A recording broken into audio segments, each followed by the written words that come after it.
good afternoon, and good evening, and welcome to the second in our Women Celebrating Women event.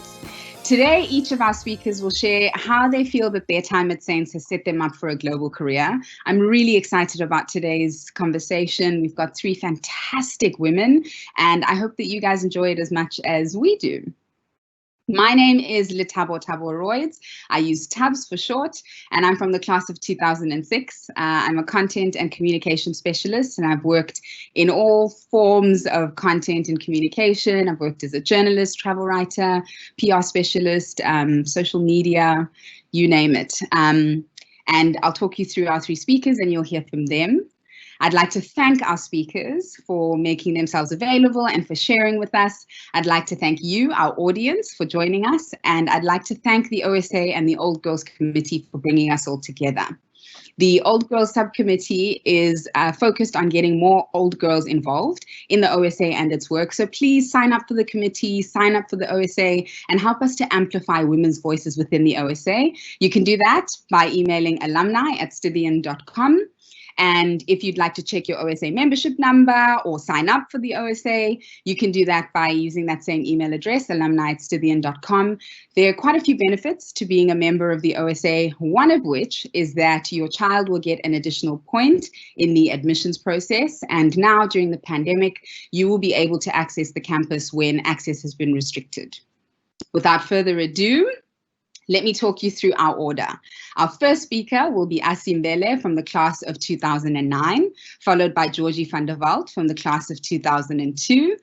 And Rufaro Sithole will wrap things up for us, and she's from the class of 2014.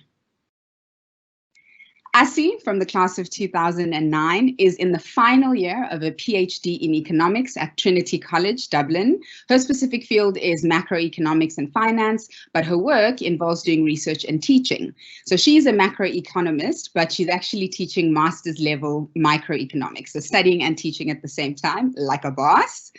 During the first level 5 lockdown, she took a keen interest in fitness, and she's found it really useful for her physical and mental health. And now she enjoys keeping fit and working out. Asi, thank you so much for joining us.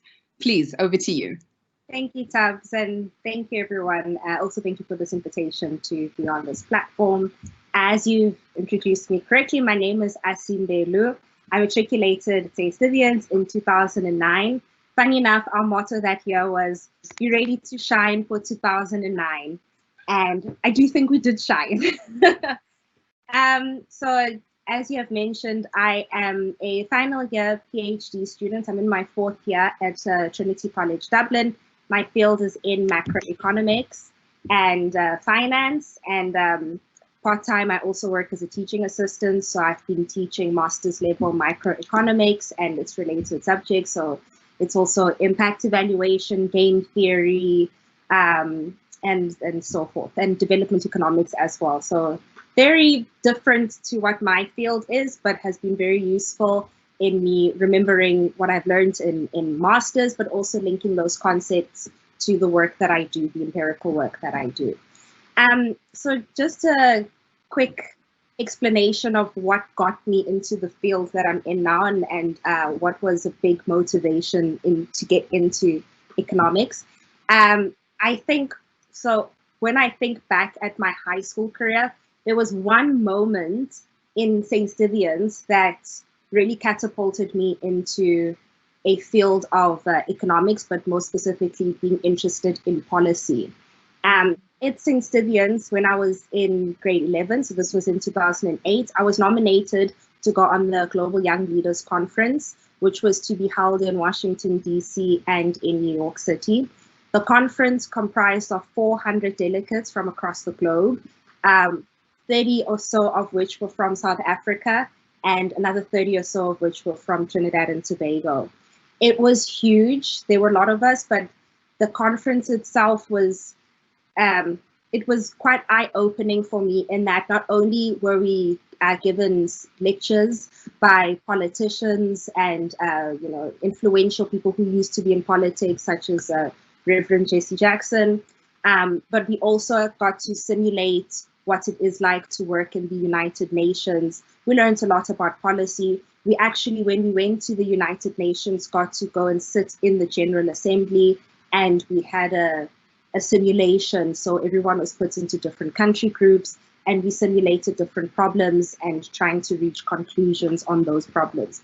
So going through that really sparked my interest in policy and having some sort of impact or say in the policies of not only just my country, but those of across the globe. And that was then what got me interested in doing something that could be related to that. Maybe not necessarily directly as in a public policy degree, but then I chose to go for economics because of how broad economics is and how the different fields can relate to basically anything that you're interested in. But specifically, I've been focusing on macroeconomics and its policy implications. So I studied an undergraduate degree at Wits University in maths and economics. I then went on to pursue my honors and my masters at Wits University as well in economic science in particular. And then I got a job at the South African Reserve Bank, where I worked as a junior economist in the research department, in which I started writing papers that was specifically suited to the mandate of the South African Reserve Bank, which as we know is price stability.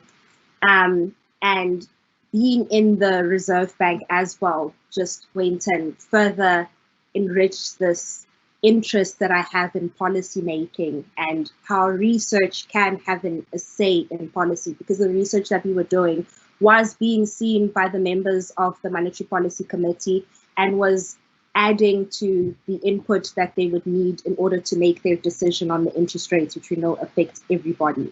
So I found that work to be quite inspiring, but also, motivating me for the next step. At that point, I did not think I would do a PhD because I had been studying for so long and I did not want to carry on studying. But being in a building full of influential economists who predominantly had PhDs really motivated me to just jump the gun and pursue a PhD. And so I decided to pursue a second master's degree before a PhD. What I did was then I did a master's in international economics at the Kiel Institute for the World Economy in Germany. So I moved to Germany a year after I had been at the Reserve Bank, and I studied there for a year. And following my master's at Kiel University, I got accepted into an internship at the International Monetary Fund at the IMF in Washington, DC. So I did a 3-month internship at the IMF, which again was just, reinforcing this impact or this desire that I have to work in policy and the interest that I had in policy making.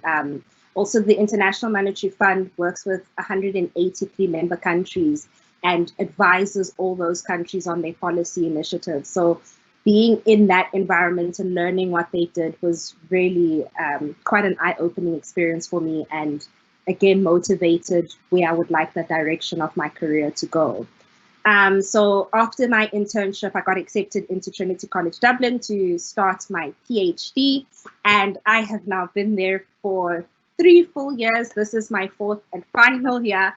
I'm frantically trying to wrap up my PhD. So I'm frantically trying to get all my research papers done so I can submit a thesis towards the end of 2021 and hoping to graduate in 2022 so that I can finally become Dr. Mbelu and move on to the next part of my life.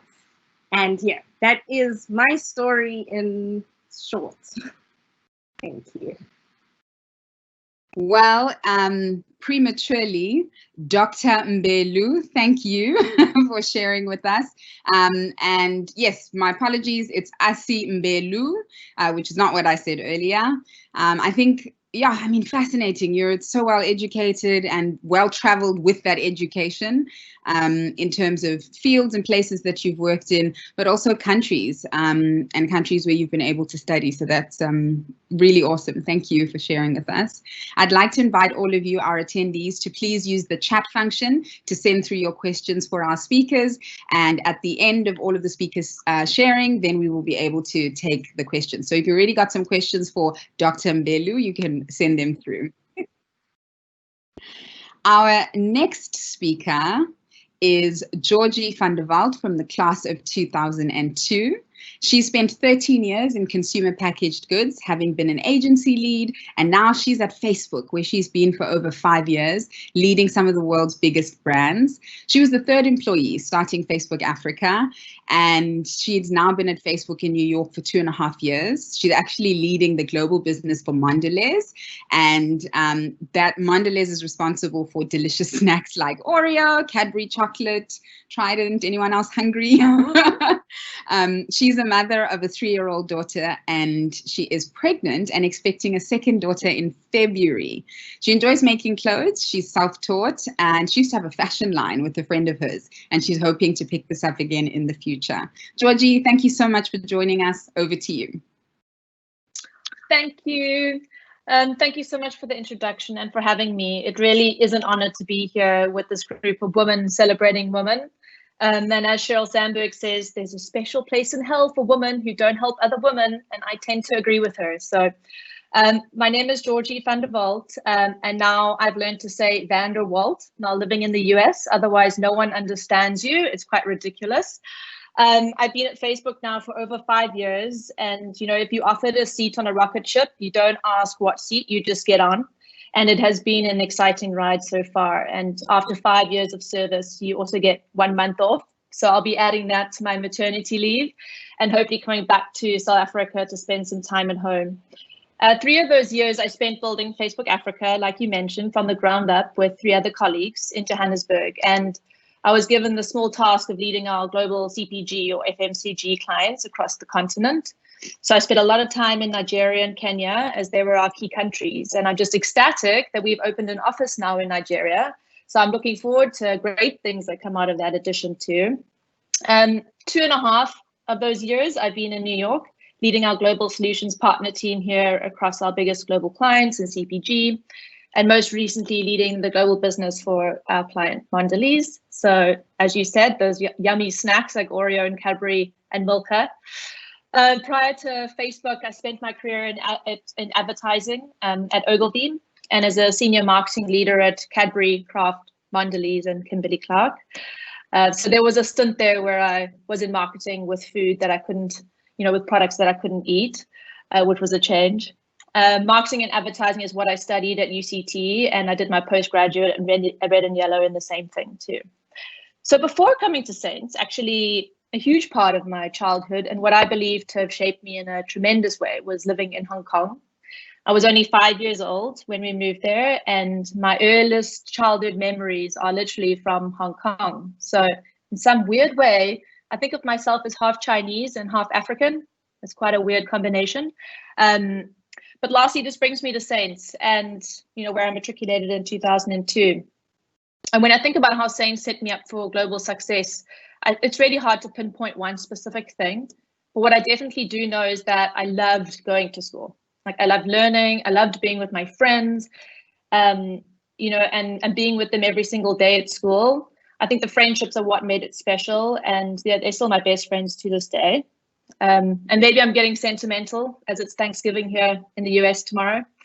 But also my brother, Nick Harper, he went to the boys' school across the field. And I think in many ways to have him close by was also comforting. And I truly believe that anything is possible when you have the support of your friends and, of course, of your sibling.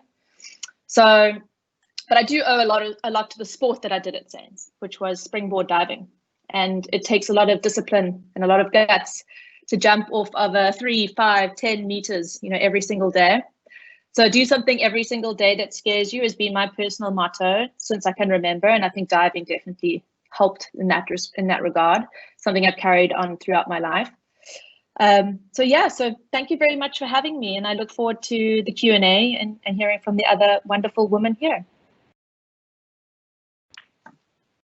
Georgie, thank you. That was so interesting. Again, I'm always so amazed with these events at how much we've achieved as old girls. You've done so much in a relatively short space of time. So congratulations and thank you for sharing with us. I agree with you. I like that quote from Sheryl Sandberg, and I really enjoyed her book Lean In. My aunt had gifted it to me, when it first came out. So she's got some good sage advice as well. And I just had like a mild panic attack when you mentioned diving, because I remember that 5-meter diving board. And I mean, lots of fun, but yes, I think it's a good way to challenge yourself every day. I think if I were to go back to school, maybe that's what I should do is, every day, get up in the morning, get on that 5-meter board and go for it. Our next speaker is Rufaro Sithole from the class of 2014. Rufaro served as head girl in 2014 and moved to the US in 2015 to pursue her undergrad at Brown University, where she majored in economics and Africana studies. She had electives in gender and sexuality studies, sociology, and innovation-focused engineering courses. While she was at Brown, she had a number of leadership positions, including serving as president of Black in Business and student manager at the Brown Annual Fund. In her summer holidays, she was in New York at Barclays and was eventually offered a full-time position in her 4th year. So she joined Barclays now I'm tripping over English. She joined Barclays technology-focused investment banking group in Silicon Valley, California, and she's now going into her 2nd year as a full-time investment banker. And she covers cool companies such as Apple. She loves African literature, something we share, and hopes to travel more once COVID-19 allows. Rufaro, thank you so much. Over to you. Thank you so much for the introduction, Tubbs. And thank you to the OSA for having me. It's really exciting to see this organization, actively trying to bring visibility to the old girls, and I'm excited to be a part of it. So I think Tubbs's introduction covered the gist of my background and my journey in the United States since I matriculated. So I'm going to try focus on the ways in which I think Saints helped set me up for success across the pond and helped equip me for my student experience and now my full-time experience here. So, as Asi briefly touched on, during my time at Saints, I had a lot of international exposure, which had a lot to do with my decision to come across the United States. And so I didn't have the opportunity to go on international exchange or go on an international, conference, but I had the opportunity to attend various regional round square conferences attended by, students from across the globe. I had the opportunity to befriend international exchange students. I took French. And so all of these experiences really gave me exposure to people who, on the surface, I may not have had much in common with. And this was really important when it came time to start my 1st year of university here in the United States. When it came time to connect with, fellow Brown students from Turkey or Spain or Jamaica or the United States, I knew what it meant to connect with people who I did not have a shared background with, and I was up for the challenge. So that's definitely the first way that I think Saints helped set me up for my life here in the States. I think the second way that Saints equipped me, for success across the pond was through some of the values that were instilled, during my time at Saints. And the high school me is already cringing and rolling her eyes at what I'm about to say. But one of the key values that I took away from my time at Saints was servant leadership. And, while we were in high school, it was really easy to take that value for granted because it felt like every second chapel was, okay, ladies, today we're going to talk about servant leadership and we're going to start with the parable of the Good Samaritan. And it just felt like that was always happening and it always felt corny. But having been here for 5 years and having seen how that value has really inspired a lot of my leadership style and a lot of the work that I do, I'm able to see the true value in it. So for example, aside from my day job, part of the work I do is I head up the diversity efforts of my firm's West Coast offices. And a lot of that work is not just, attracting diverse talent, but also figuring out how to serve that talent once they're on your team to make sure that they have the tools and the support they need to succeed on the team and to advance in the firm. Similarly, in college, when I was the president of Black in Business, as Tubbs mentioned, a lot of my work was about serving the students in my organization to make sure that they had the tools they needed to succeed in the recruiting process. So when they were recruiting for internships or full-time roles, I needed to make sure that I was serving them such that they're best set up for success. And I think the last way I'll mention in which Saints helped set me up for my time here in the States is more on the warm and fuzzy side. And that's through the lasting friendships and relationships I've built through the Saints network. being in a new country where, first of all, I'd never been to the United States when I moved here. I didn't know a single soul in this country. And of course, that can be a really alienating experience. But having the love and support of some of the best friends I made at Brown, like Tuli, like Homo, both of whom are really active in the OSA, as well as some of my best friends in the boys' college, having that kind of love and support at home really carried me through my 5 years here. It's a lot easier to push through every day, to adjust to the new culture and overcome the culture shock when you know that there's a place called home where there's love and support for you. So all of that to say that I think this network is certainly important, not just because there are people in this network who can, make an introduction for you here and open a door for you there, but also because of the support that comes with it and for the shared experiences that we have in this network. So like I said, I'm excited to be here. I'm excited to be a part of the OSA, and I look forward to all your questions. Awesome. Thank you so much. Ladies and gentlemen, I did not lie to you when I said that we have a great lineup of speakers. Rufaro, thank you so much. That was really interesting. And it's interesting, both you and Georgie mentioned the importance of a good support system and having a network, and how Saints has helped support that. And I know in our earlier conversation just before this, we all just agreed how great it is to have a network of people. So thank you very much. I'm going to invite our audience to please send through questions on the Q&A. I see we've got a few already, so thank you, and please continue to send them. I'm going to get started with the first question, and that will be for you, Asi. Are there any tips that you can share with people who want to work in policy that maybe information that maybe isn't easily available? And that's one of my questions, because I only discovered the kind of work that people can do in policy once I became a working professional. And I think you have a lot of experience in that and can share. So please, any tips that you have for folks who want to work in policy? Okay, sure. So I just want to give a specific focus. So my focus in terms of policy is economics, and specifically economic policy, because there are different ranges of policy that you could be looking at. When it comes to economics, what I found is education is important. As much as our parents always hammered into us, education is key. Growing up and just going through my life, and also being able to have all these little opportunities that I have had so far, I do find that being able to get into these institutions not only is work experience important, but also the amount of education that you have, which was one of the reasons that I decided to pursue this PhD. So I guess it depends if you want to work in policy, at what level of policy you want to work in. For instance, my driver is getting back into an international policy institution, such as the IMF or the World Bank or even the United Nations. And to get in an institution like that, one needs work experience, yes, but also the qualifications. Institutions such as the World Bank and the IMF, for instance, have got great economist programs for PhD graduates who are within a year of graduating or year two graduating. So that kind of experience is great, because they know that most likely in the West, so in Europe and in the States, people pursue PhDs before working.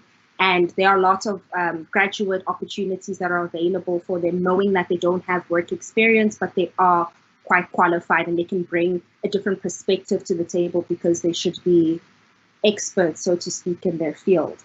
And again, IMF, World Bank have, an IMF, it's called the Economist Program. At the World Bank, it's called the Young Professionals Program. That's specifically geared at graduating PhDs. So those are the kind of opportunities that are available, I guess, from an international perspective. In South Africa, working in policy institutions, so such as the Reserve Bank, maybe even Treasury, there I think it's more so not necessarily your qualifications. Your qualifications are important. You need at least a master's degree, but also your working experience. So your portfolio becomes quite important. The stronger your portfolio is, the easier it is to get into those institutions. And from my experience, and not in a bad way, but I think it also helps if you know someone on the inside, because then they're able to direct you to the right people who you can have conversations with, initial conversations to try and get you a foot in the door. Thank you. Thank you. Yeah, really good tips. Thank you. Our next question is for Georgie. Georgie, do you have any tips for people who are wanting to make a move to work outside of South Africa? Yes, I guess I do. First of all, make sure it's something that you really want to do because it's a big move. And I guess when I did it with a 14-month-old baby girl, and uprooting your whole family and asking your husband to, you know, quit his job and follow your dreams is also something that's pretty intense. But I think first of all, just make sure it's exactly what you want to do. And I would say just go for it, because you'll make it into what you want. I think just in terms of reflecting of like how I got overseas, it wasn't a natural progression. It wasn't something that I actually planned out. It was an opportunity that I couldn't say no to.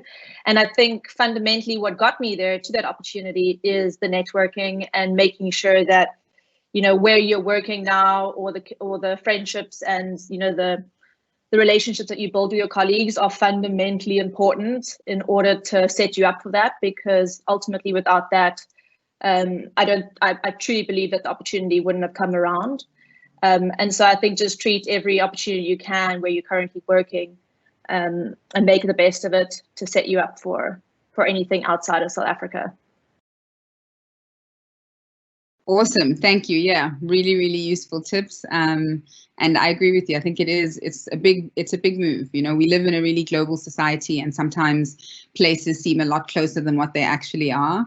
But I think once you're finally saying, okay, cool, I'm doing this, I'm moving to whatever this different country is, you realize how much of a big step it is. So I think just a little bit of cognizance of that is really good. Rufaro, the question for you, or the first question for you, is what tips you would have for someone who's moving to a new country for university for the first time? I think, you know, your experience is unique in that you went to the States for the first time for university. And I think it was unique, obviously, for you, but I think there are lots of people who have that experience. And I studied in South Africa, so I didn't have that kind of jump, but I think it's quite a scary one. So what tips do you have for folks who are finishing school and now moving to a different country to study? Sure, yeah, that's a good question. So I think the first thing is do your research. You want to understand everything from what's the weather like at this university? Does the university have student organizations to support international students? If you're going to need to support yourself in the country, what types of jobs can you get, right? You want to really understand the landscape of the school that you're going to. And don't hesitate to reach out to the admissions office and say, hey, I'd like to connect with an existing international student, or with an admissions officer who can, you know, help me prepare for my time in the United States, because there will come a lot of things that you simply could not prepare for otherwise. I needed someone to be able to say to me, listen, you're going to need snow boots. I'd never seen a snow boot in my life, so it was important for me to get that kind of advice. I needed someone to say, yeah, well, this is a good place to get some vests for the winter, or, you know, here are some cultural things that you're going to need to adjust to. So definitely do your research, and don't be scared to reach out to existing international students, to the admissions office, to make sure that you have the support you need, especially if you're in a position like I was, where, you know, you're not traveling with family or a parent and you don't necessarily know anyone on the other side. Just make sure you have some of those virtual connections going. And similarly, don't be scared to take advantage of some of the programs that your university set up for, you know, students to connect before starting with school. So we had a sort of pen pal system going on where you could email your future roommate over the summer before starting university. Take that. That gives you a new connection for when you arrive on the other side, so you're not starting from ground zero. So do your research. Don't be afraid to reach out and start leveraging the connections you do have before you make the move. Thank you. I love that, actually, because I mean, those are, coming from Africa, something like needing to dress for snow. Yeah. That's not, we wouldn't even know where to begin. So I really love that. And I think that's a really good idea. I don't think we always consider that we have a network open to us. And I love your suggestion about reaching out to the institution and saying, can you connect me with someone who is an international student? Because, you know, they being from a different country, they may have some good tips. So that was a good one. Thank you. Yeah. Asi, another question for you is, what are your plans for the future? What's next? Okay, so right now I'm just trying to finish this PhD. I don't know if anyone has heard that a PhD is tough. It's no joke. It's really tough. So right now that's been taking up all of my time, but so in economics, basically what happens is when you're in your final year of the PhD, we go on what's called the economics job market. The job market is to look for jobs in academia or in policy. So basically all top universities, not even top universities, all universities who choose to go on the job market will put out flyers looking for candidates, not just universities, but also international organizations, central banks as well, particularly the research departments of central banks. And it's a quick depository where everybody will be, well, all PhD graduates will be applying for jobs. So you get it's very competitive because it's all top candidates that are competing against each other to get the best jobs that are available. So ideally, the next step for me would be to go on the economics job market.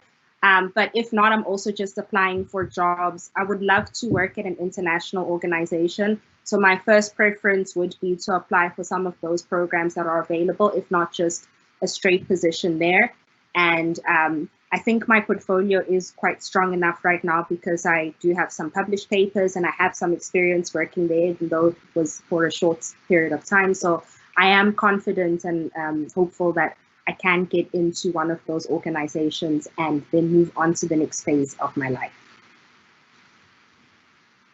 Sounds like an exciting next phase.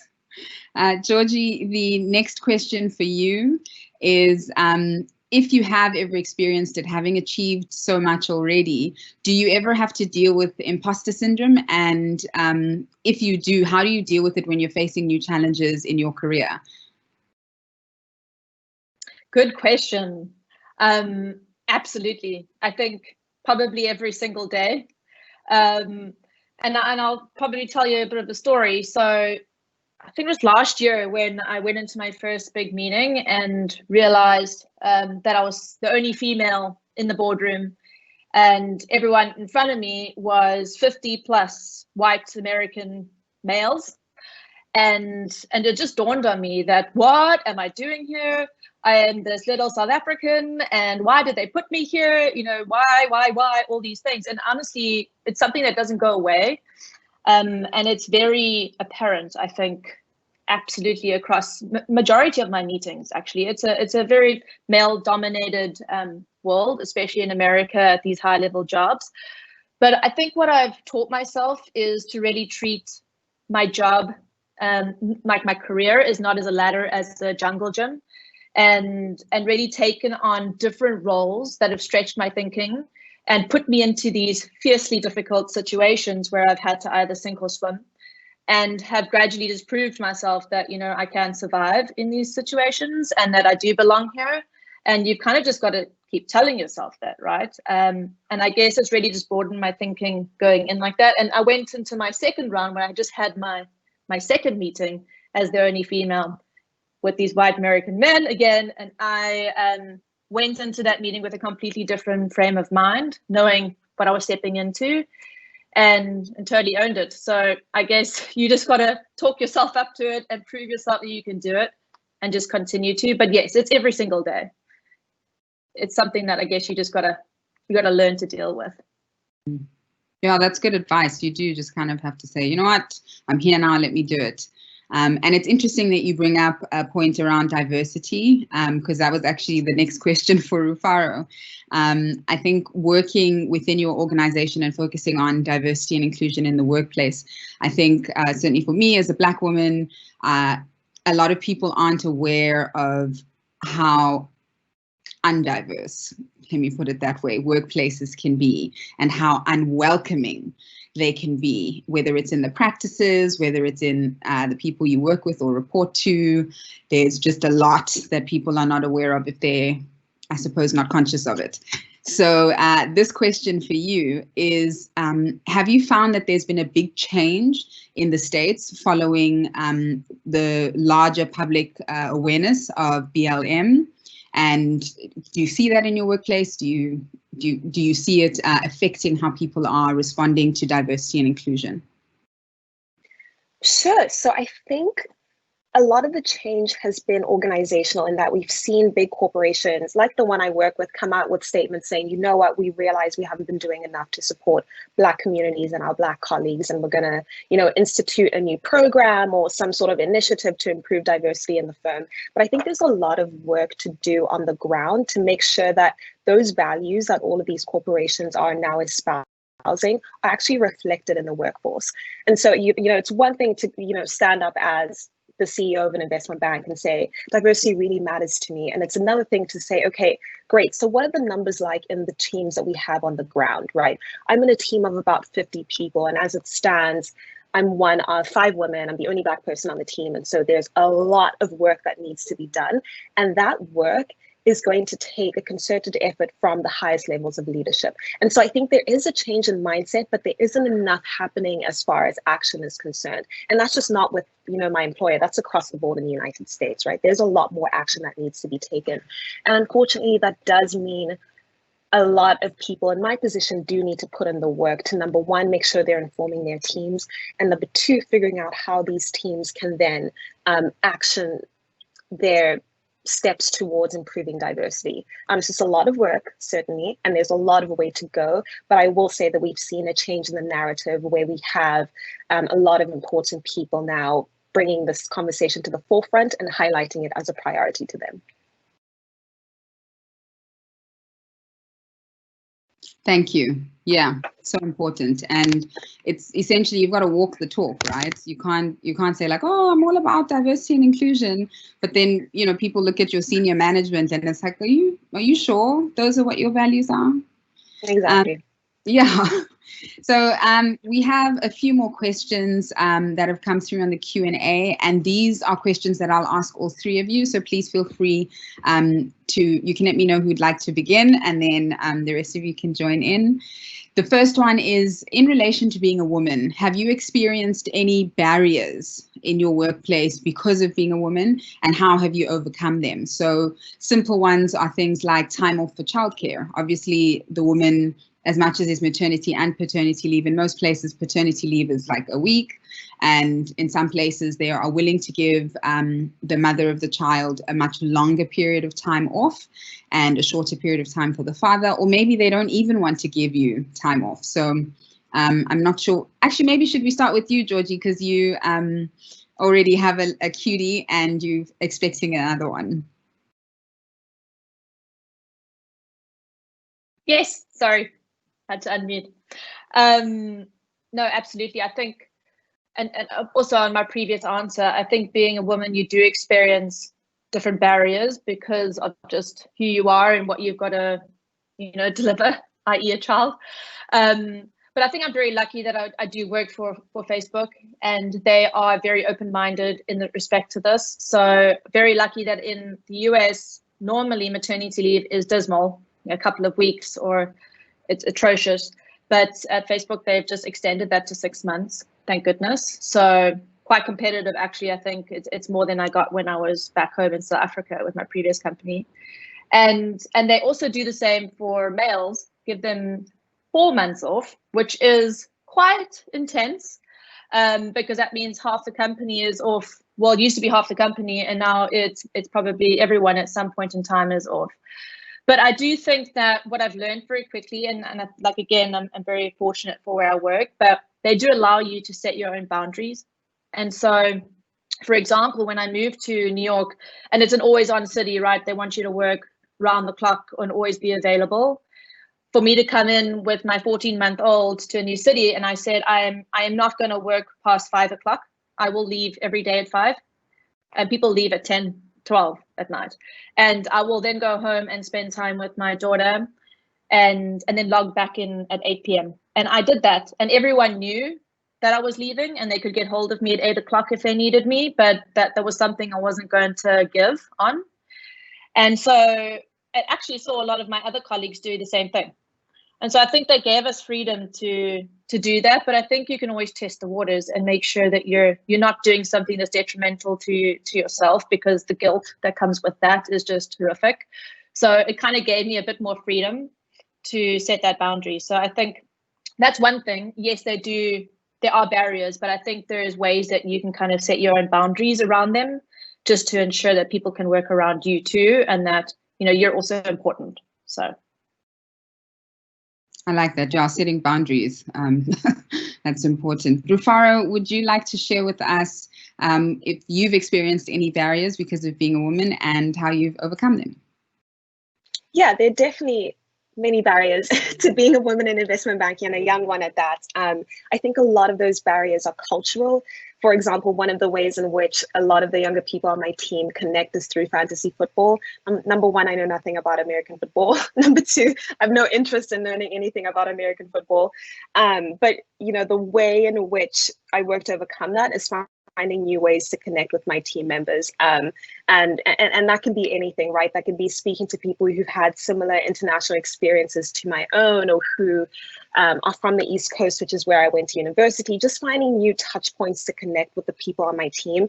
It's not always easy, but it is important because those cultural barriers certainly exist. And so, yeah, I do see those every single day. But again, it's about sort of keeping your head down and figuring out, okay, what is it that I can do in my own capacity to create new touch points and new ways to connect with my team? Yeah, I like that. Sort of leaning into the conversation and saying, okay, you know, maybe I'm not into American football, but there are other things that I'm interested in that we might both be interested in. So that's really cool. Thank you. And Asi, for you, have you experienced any barriers because of being a woman? And if so, how have you overcome them? I guess for me, it hasn't really been hard barriers like childcare or, you know, any of those. But my situation, similar to what Rufaro was talking about, not only being a woman, but also being a Black woman in economics. It is, as Georgina has said, the world is very male dominated in these industries, and that also holds in economics. When I started the PhD in my cohort of 6, I was the only female and the only Black person. In the group of 40 PhDs, I was the only Black person. I still am the only Black person. So that has been a barrier for me, because implicitly I feel that there's an expectation that I'm not going to succeed at the level that everyone else does. So in overcoming that, whenever I have a presentation to present my work, I don't take it as an opportunity to get feedback, but well, it is an opportunity to get feedback, but more than that, I also take it as an opportunity to showcase the work that I've been doing, to sort of showcase my skills and showcase my knowledge. It's a silly thing, but I have to prove that I am in this field, not because I'm filling a quota, but because I have the qualifications and I have the portfolio to be there. When I was in my master's in Germany, at the time when I got accepted into the internship at the IMF, so that internship usually was accepting PhDs who were within a year of graduating, and I got accepted not even being in a PhD. I was just finished a master's. We were 3 masters accepted into a program of 60. Anyway, the director of my master's program in Germany told me that the only reason I had been accepted was because I was filling in a quota. So, and he said it point blank, right? So it's not only implicit, you know, barriers that you get faced with, but sometimes they are quite direct and quite verbal in that there's that expectation that as a Black woman, I'm not only a minority because I'm a woman, but I'm also a minority because I'm Black and I'm female, that I have to work 3 times as hard to prove myself. And that's the only way that I'm able to overcome those barriers. Yeah, Flip, I I completely identify with a lot of what you said. I think some people are just doing the most, and yeah, I think we'll leave it there. But you know what, the fact is that there are a lot of highly educated, kick-ass women, Black people, and you know what, if you haven't experienced people who don't look like you, who aren't smart, who are smart and accomplished, then that's your problem, because the world, I think, has opened its eyes a lot more to the fact that not every smart, accomplished person looks a certain way. And if you're still stuck in that kind of mindset, you are not going to last professionally. Yeah, that's a bummer. There's a great question here. It actually comes from Dr. Sally James, who's the head of the Girls College, and she's asked a really cool question. She says, what skills or lessons do you wish you'd learned at school that would have better equipped you to navigate the world beyond school? And I think that's a great question, particularly coming from the head of the school, because it's been amazing just seeing since leaving Saints how much the school continues to transform and to focus on providing a better education each year as much as possible. And I think going out and asking for feedback like this is one of the ways that they do that. So I think let's start with Rufaro. What skills or lessons do you wish you'd learned at school that you think would have better equipped you to navigate the world beyond school? Sure. So, earlier I mentioned a lot of international exposure being part of my Saints experience, but there's a caveat to that, and that being Saints is still a very sheltered experience. At least during my time, I wasn't very exposed to the different experiences within South Africa, right? The different types of people that exist in the country and how socioeconomically different we are between the people in Saints and even just immediately outside in Randburg, right? So just being exposed to the reality of South Africa and then to the world, I think would have been really important. I think that allows you to step into the world and really be prepared to make an impact on not just people who have similar experiences to you, but other people as well.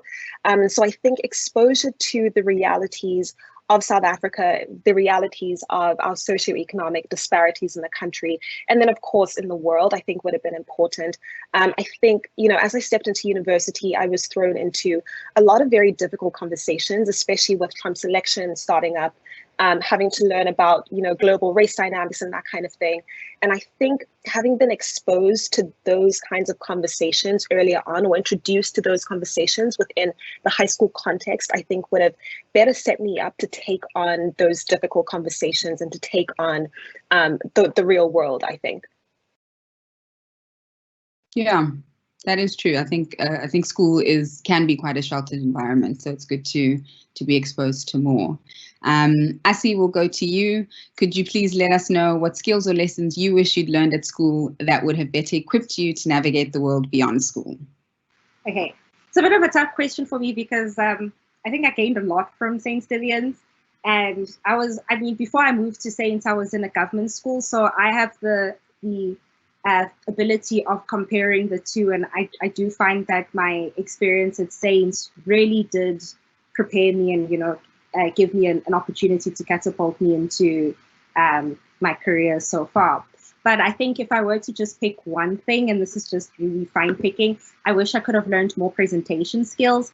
In my field, what I do on a regular is being able to stand in front of a group of people, some of them not the nicest people, and be able to present my work, not only in an eloquent way, but being able to defend what I've done without being rude, but really get my message across. I took debating when I was in Saints, and I do think that did help with being able to speak in front of a group of people, but debating is quite different from presenting, some sort of item that you're doing. And when I was at the Reserve Bank, I ended up joining the Toastmasters, which is there to help with those kind of presentation skills, yes. So I wish that at St. Stithians there was that sort of opportunity, maybe a Toastmasters of sorts that does specifically focus on enhancing those kind of presentation skills, because I see now it's something that I will never be able to run away from. It will be in my life forever. So it would have been great if I had learned it from high school already. Otherwise, yeah, for me, it's been good. Awesome, thank you. I think, yeah, presentation skills are definitely very useful in all types of work, and especially when you have a DR in front of your name. I think a lot of people really want to get you to do presentations, so those are good skills to have.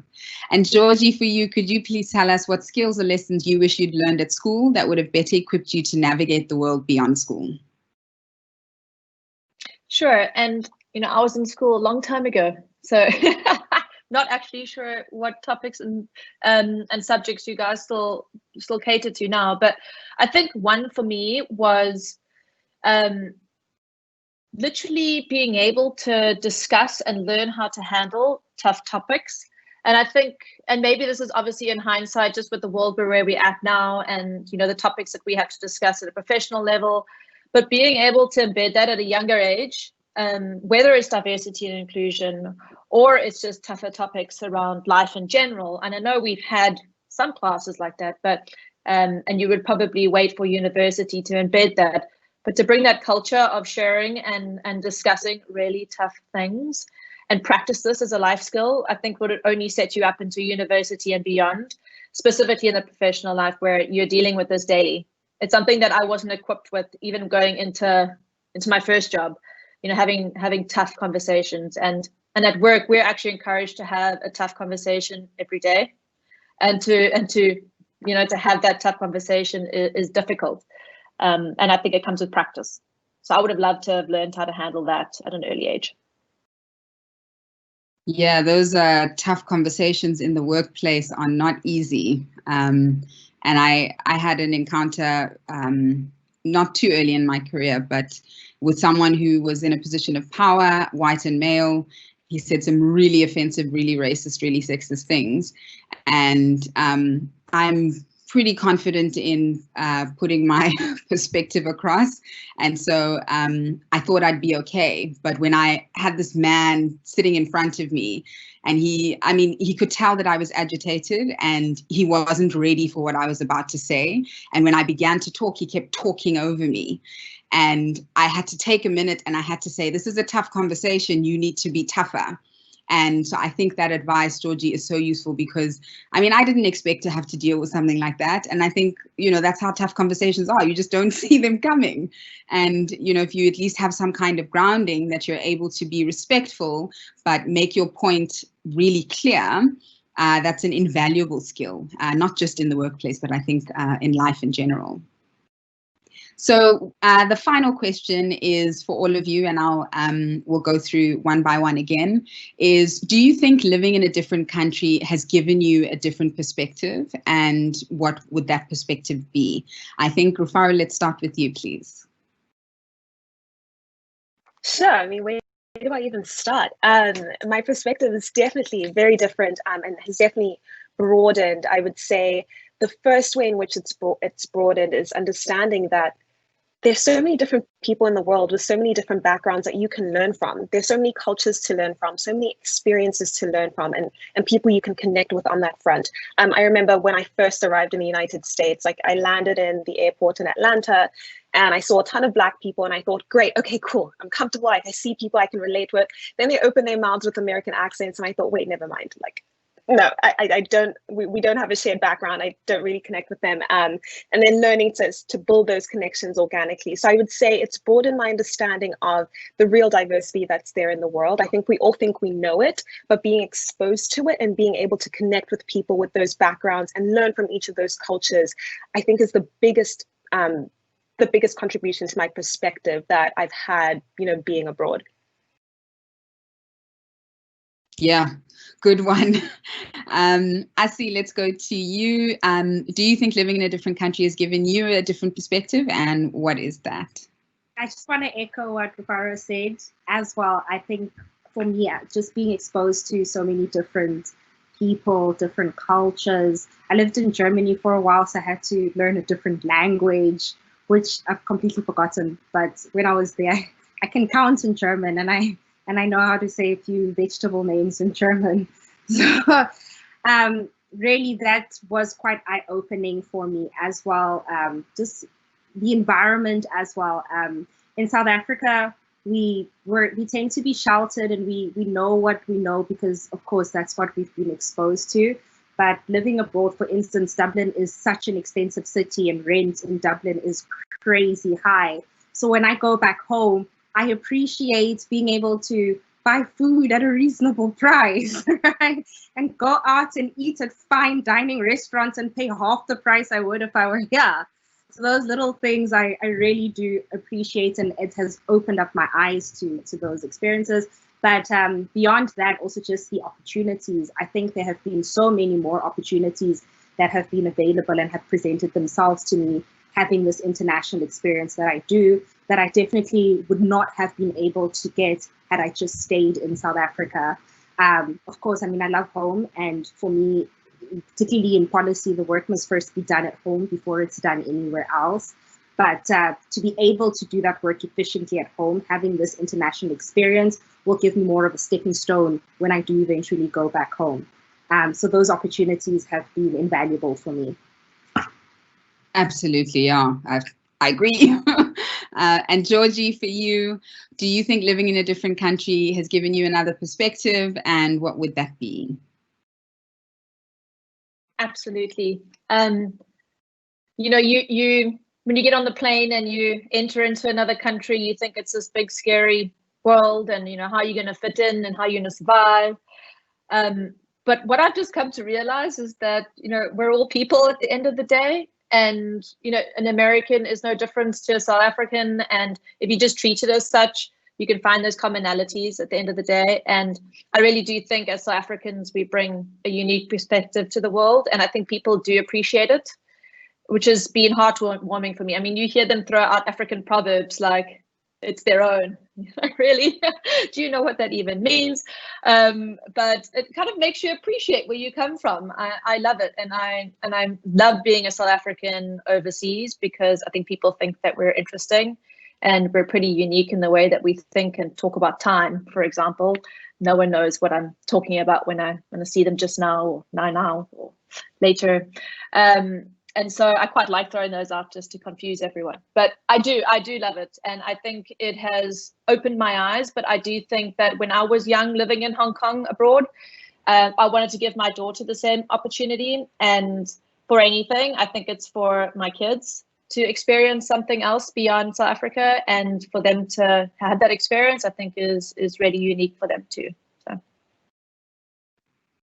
Yeah, awesome. Thank you. I agree. It's invaluable being able to be exposed to different cultures and different countries. So I would like you to share some final thoughts. So in 1 minute, if you can please share with us some great advice that another woman has shared with you, whether it's something your mum has told you, or if it's a quote that you've read from a famous woman that you admire. I'll go first, and it'll just give you a sec to think about yours. Mine, yeah. So the last time, the advice I had was from my mum, and again today it's advice from my mum. I'm paraphrasing, but she basically has said to me, in fact, my mum and my grandmother have said that you shouldn't let people walk all over you, and you have your boundaries, and what those boundaries are is what they are. And they don't move, they don't need to change. If someone is disrespecting you and they've crossed the line, then you have every right to tell them, please step back. You are now crossing my boundary and I won't accept it. And I feel like that's really, really good advice. And it certainly helped me in that really difficult conversation I had that I mentioned earlier. I had a moment and I was like, he's crossed many boundaries, and, I shouldn't be afraid. I need to say something. And if he's comfortable enough to say it to me, he's probably said it to other people as well. And if I can have the courage to say something now, maybe someone else will have courage to say it if it happens again. And that's the only way we can change the world, really, is each of us just has to do what we can when we can and just stand up and say something. So first, I would like to ask Georgie, if you can please tell us some advice that another woman has shared with you that you'd like to share with everyone else. Sure, and this advice is definitely beyond the copious amounts that my own mother has taught me, but I'm going to go back to Cheryl just because I find her extremely inspirational and just hits it home every time. And she said that the truth is that every job will demand some sacrifice, the key is to avoid unnecessary sacrifice. And for me, that goes back to the lesson I learned around boundaries. It's that I wanted to leave at 5 p.m. every day to make myself feel good about being overseas and far away from my family, and to be able to allow my daughter to grow up in an environment where she felt safe. And by doing that and by setting those boundaries, it wasn't an unnecessary sacrifice. It actually helped me at the end of the day prioritize my work and get more done. And so I think I've had that ring around my head for many years, and has helped me kind of make those decisions about what is actually a sacrifice and what can I actually do without. So. Yeah, good one. Thank you. Rufaro, if you can please share with us some advice another woman has shared with you. Sure. So in my second year internship, I had interned in sales and trading in New York, and there was one Black woman on the entire trading floor. And she pulled me aside on the last day of the internship, and she said, listen, first of all, if there's something you want, especially as far as careers go, you go for it. Don't wait until you feel more qualified. Don't wait until you think you've put in enough time in your current role. You go for it. And so if you're not happy with, if this internship experience didn't speak to you, don't feel like you should hang on to this role because you're grateful to have had the opportunity in the first place. She said, you know, women, and especially women of color, often walk into like places of work, especially really good places of work, and think, you know what, I should just be grateful to be here. You know, I'm just gonna settle and take this and be happy with what I've got. But she said, you push. If this is not what you're happy with, you go and pursue another opportunity. You do the networking that's required. You do the research that's required. You prep your ass off for all of the interviews and make sure you take on the role that you really want. And so for my next internship, I'd said, you know, sales and trading isn't what I want. I want to go into investment banking. After that investment banking internship, I said, you know what? I don't want to be in New York. I don't want to cover investment. I don't want to cover financial institutions, which is what I interned in. I said, actually, I want to be in sunny California. I want to cover exciting technology companies. And yes, if I say this to, you know, the firm, they might revoke my offer, but I think that's a risk I'm willing to take to make sure I'm in a role that I'm actually happy in when I graduate.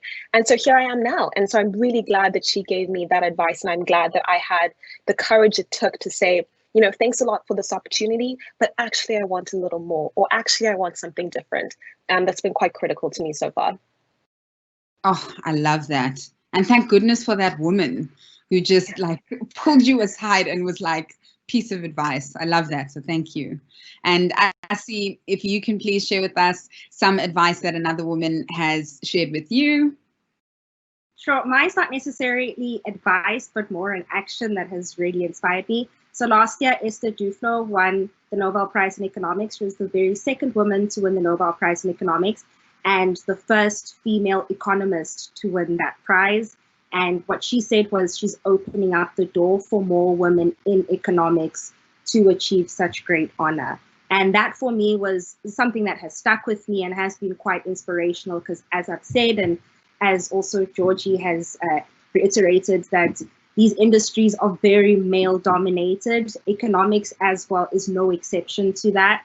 And being able to see a female economist win the highest prize that you can, a Nobel Prize in Economics, for her work has been really inspiring to challenge me, but also to let me know that no matter how difficult it gets, no matter how many doors slam in my face, no matter how many naysayers they may be, that I need to just keep pushing, keep believing in myself, and keep reaching for my goals. I may have to crawl through a window, crawl through a little dog door, but I will get there. It is possible, and if Esther Duflo can do it, then it's possible for more female economists to make it and to also be inspirations to others. As you said, as women, we need to be helping each other and carrying each other to the top. And I strongly believe in that. We don't make it to the top on our own. We need to be as ladders. As you move up, you hold your hand down to bring someone to the level that you were in, and you just keep moving forward that way. We need to carry each other, and I strongly do believe in that. So that's it. Wow. Thank you so much. I know I've been moderating, but this has been incredible for me, just listening to the three of you, being able to engage with you. I've got some really great tips, and I hope that our attendees have as well. Thank you again to our three fantastic speakers. We really appreciate you taking the time and just sharing.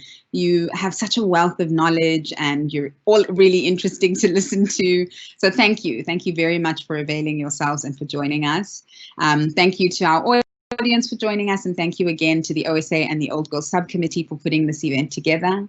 If you or anyone else didn't receive this invite directly from the OSA, or you'd like to learn more about the OSA, please make sure that you email alumni@stithian.com. Thank you for joining us. Stay safe, and we'll see you next time.